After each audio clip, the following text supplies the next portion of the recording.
So, how to come at this? The question is, how do you know who to vote for? You know, it would be illegal if I suggested who you ought to vote for. Not to mention I'd lose half of you, probably, right? Because my candidate probably only matches half of you. Oh, maybe not. But I can, however, talk about how we make the decision who to vote for, right?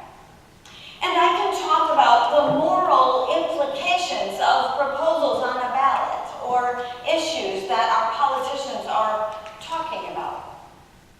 But for me to talk about the name of a politician to vote for would be to risk our tax-exempt status as a nonprofit religious organization. And any minister who does that from the pulpit is doing that, is risking the church's tax-exempt status. But don't we want to know whose side God is on? Right? Well, you chuckle. This is what Moses wanted. Moses wanted to know that God was with the Israelites when they came out of Egypt. You got to promise that you'll be with us, God, because I've never been in this desert before. I mean, that crappy food that we had in Egypt, it at least was food. I don't know how we're going to find food in the desert. Right? This terrain that we've got to cross to get to this, place where we're going, wherever it is, this land flowing with milk and honey. There are nations we have to pass through to get there. Big nations, powerful nations with strong armies. You've got to assure me, God, that you're with us. Show me your face so I know what it looks like, so I know how to follow. And God says, you want to die? Are you kidding me? Now, I don't mean to be disrespectful, but God says, I'll show you my backside. And sometimes, when we think about politics, isn't it like seeing somebody's backside? I mean, I don't want to be aligned with Republicans or Democrats right now. I don't want to be aligned with the president or the Congress right now. I don't want to be aligned with big business or the voters right now. Amen. Where is God in this election season? How do we find God? Well, it just so happens that this story from the gospel is also about who God is aligned with. So, there were the Herodians. These were the folks who were Jews who supported Herod the ruler, but they were the Roman puppet, keeping peace among the oppressed tribe. And they were hated by the masses because they were complicit with the Romans, right? But they were also the folks who collected the tax the Romans required to take care of the oppressed people. Yes, they had to pay tax to be taken care of by the Romans. And the only coin the Romans would accept was the coin that had the Caesar's emblem on it. One side his head, the other side, Caesar is God. That's one group. The other group was the Pharisees. I know, you think you're better now. The Pharisees were the religious leaders of the Israelites, of the Hebrews, of the Jews. They were the ones who were supposed to protect the people from the oppressor. They were the ones who took notice of the rules and the laws and made sure that that coin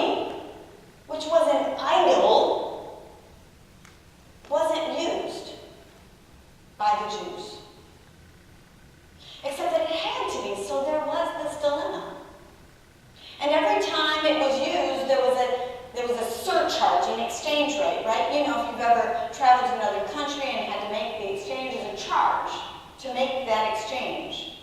Matthew was one of those people, the tax collector, one of Jesus' disciples who made that exchange and got rich doing it. So the Pharisees, they're supposed to be the ones that protect the people, but they're getting nervous because Jesus is really popular. And so they send some of their people to trap Jesus. Should we pay this tax or not?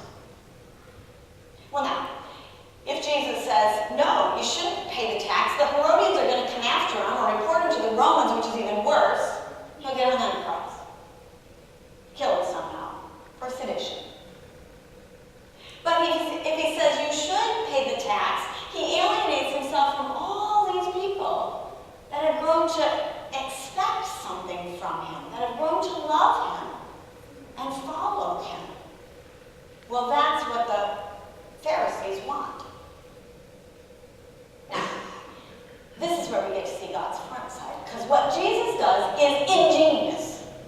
He says, give me a coin. And guess who produces the coin? The Pharisees. Do you hear the, that's an idol they're carrying around in their pocket. Jesus has indicted everyone. No one is in the clear here. Not the Pharisees, not the Herodians, not the Romans, no one. In fact, what Jesus says is, it all belongs to God.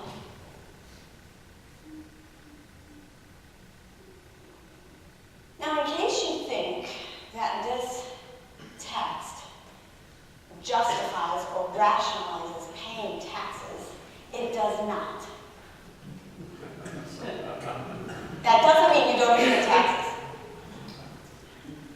This was a wicked government oppressing people. And Jesus wasn't saying, pay taxes because this is a legitimate government. He undermines that message by saying it all belongs to God. And the Romans have put their God in place. But that's not the God that we worship. That's not the God whose ways we align ourselves.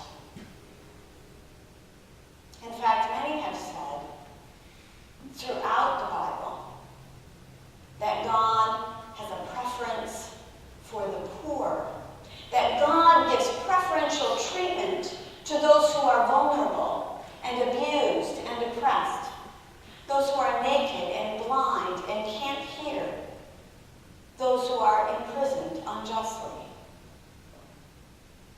So to be aligned with God, to know on whose side God is to find those who are the poor, and the abused, and the oppressed, and the vulnerable. Think of a song. I know it's coming to you. A song that we grew up with.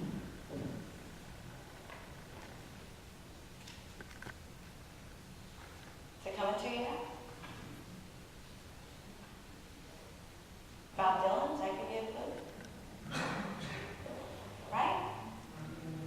Gotta serve somebody.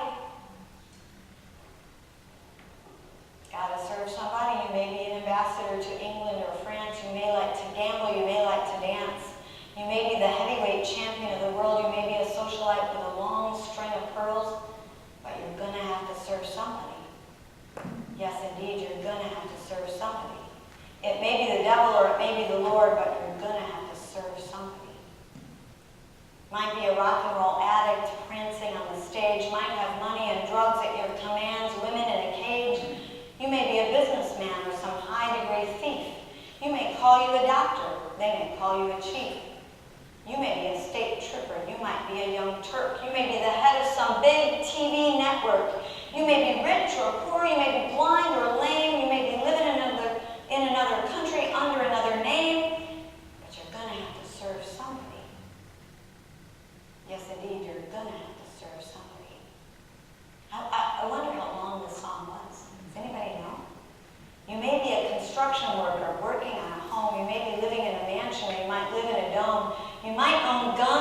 might even own tanks. You might be somebody's landlord. You might even own banks. You may be a preacher with your spiritual pride. You may be a city council person taking bribes on the side. You may be working in the barber shop. You may know how to cut hair. You may be somebody's mistress. Maybe somebody's heir. Might like to wear cotton. Might like to wear silk. Might like to drink whiskey. Might like to drink milk. You might like to eat caviar. You might like to eat bread. You may be sleeping on the floor, sleeping in a king-size bed. You're going to have to serve somebody. Yes, indeed, you're going to have to serve somebody. It may be the devil. It may be the Lord. But you're going to have to serve somebody.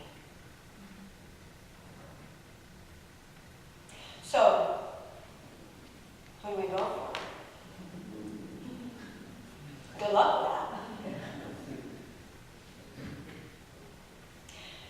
But we make alliances by what we do, by how we spend our money, by how we spend our time, by what we say, by what we don't say, by how we behave.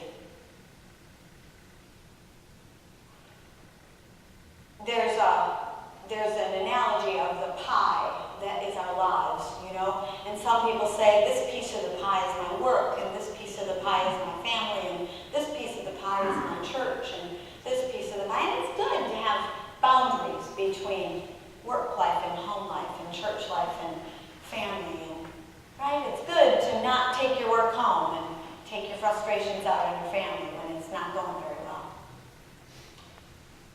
But if church life, if that piece of the pie that you call your church life is the same thing that you call your spiritual life,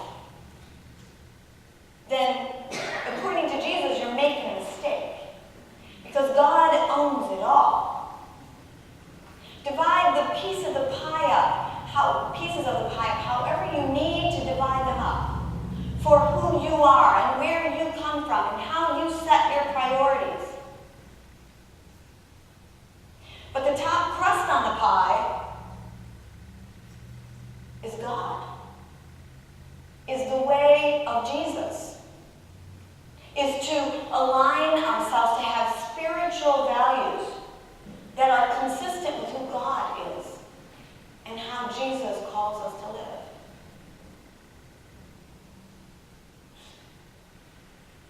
We can cut that pie into 90%. Say 90% of it is this part of my life. And the other 10% I'm going to divide up and, the rest of the ways that I live in the world. But unless God is over top, unless all of it is aligned with God, we're just eating pie.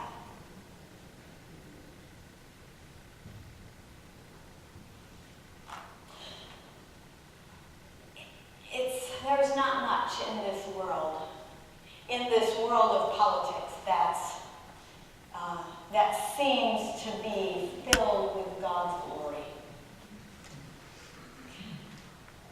In my mind, the political world, the traditional political world is just a mess. But there are politics in every relationship. Politics simply means who's got the power. Right? We have politics in our marriages. We have politics in our families. We have politics in our church. We have politics in our businesses. There's politics in the schools. Politics on the playground. Ask Seamus and James. Who's got the power? God's power it's subtle. It's sometimes a whisper. It's sometimes the sunshine. It's sometimes a song. It's sometimes a hug. It's always love. And it's not the power of the world. It's not like aligning yourselves with those who have the most might, or the most money, or the most stuff, or the most votes. It's about aligning yourself with love. And I can't think of a better tasting crust than that.